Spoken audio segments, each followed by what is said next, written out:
ભરૂચ નગરપાલિકા કર્મચારી પેન્શનર્સ મંડળે 7મા પગાર પંચના પગારના તફાવતના નાણાં ન ચૂકવાતા કર્મચારીઓ નગરપાલિકા ખાતે વિરોધ કર્યો।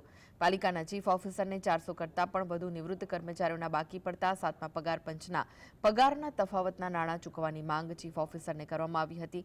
2 વર્ષ પહેલા તફાવતના નાણાં ચૂકવી દેવામાં આવ્યા છે, પણ નિવૃત્ત કર્મચારીઓને વારંવારની રજૂઆત બાદ પણ હજુ તે પાલિકાએ ચૂકવ્યા નથી। માત્ર ઠાલા વચનો જ આપવામાં આવ્યા હોવાનો નિવૃત્ત કર્મચારીઓ આક્ષેપ કર્યો હતો। પેન્શનર કર્મચારીઓ છીએ। ભરૂચ નગરપાલિકા તરફથી 7મા પગાર પંચ નાણાં દરેક કર્મચારીઓને ચૂકવવાનું નક્કી કરવામાં આવેલું છે। આ અગાઉ ભરૂચ નગરપાલિકાના કાયમી કર્મચારીઓ એટલે ઓફિસમાં કામ કરતા કર્મચારીઓને 2 વર્ષ પહેલાં 15,000 રૂપિયા 15,000 રૂપિયા એમને ચૂકવી દીધેલા છે।